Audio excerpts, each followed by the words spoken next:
শুভ অপরাহ্ন। আজকে আমরা দেখব ক্যাশ খাতা সফটওয়্যারের মাধ্যমে কিভাবে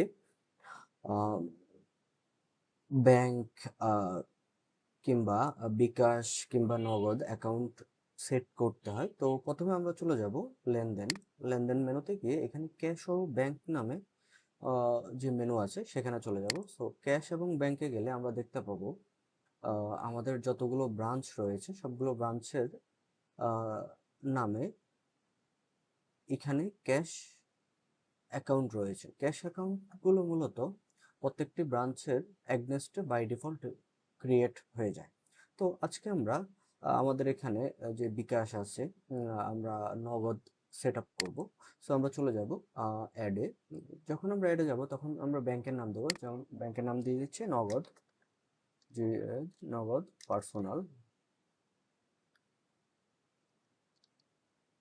অ্যান্ড ব্রাঞ্চ এখানে আমি সোহাগ এন্টারপ্রাইজ বা হচ্ছে আমরা চাইলে এই অ্যাকাউন্টটা সকল ব্রাঞ্চের জন্য ব্যবহার করতে পারবো অথবা নির্দিষ্ট কোনো ব্রাঞ্চের জন্য ব্যবহার করতে পারবো। তো আমি সকল শাখার জন্য হচ্ছে ব্যবহার করব।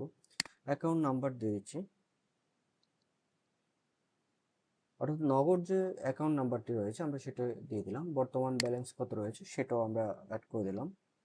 অ্যান্ড এখানে অতিরিক্ত তথ্য রয়েছে, যেমন শাখার নাম, অন্যান্য তথ্য ইত্যাদি।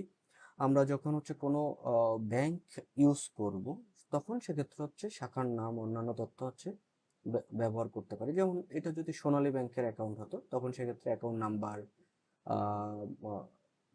ব্যাংক শাখার নাম বা অন্যান্য তথ্য আমরা এখানে ফুল ডিটেলস দিতে পারতাম বা হচ্ছে দিলেই হয়ে যাবে। সো যেহেতু এটা এমএফএস অ্যাকাউন্ট এবং নগদ বিকাশ অ্যাকাউন্ট টাইপ, সেই জন্য আমরা জাস্ট আমাদের অতিরিক্ত তথ্যগুলো না ফিল আপ করলাম। সো আমরা তৈরি করুন ক্লিক করলাম। দেখেন আমাদের এখানে অলরেডি নগদ পার্সোনাল নামে ব্যাংকটি চলে এসেছে।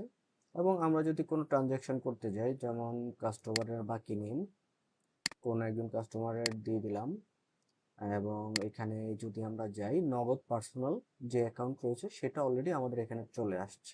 সো আপনারা খুবই সহজে মাল্টিপল ক্যাশ ও ব্যাংক এখানে ম্যানেজ করতে পারবেন এবং ব্যবহার করতে পারবেন।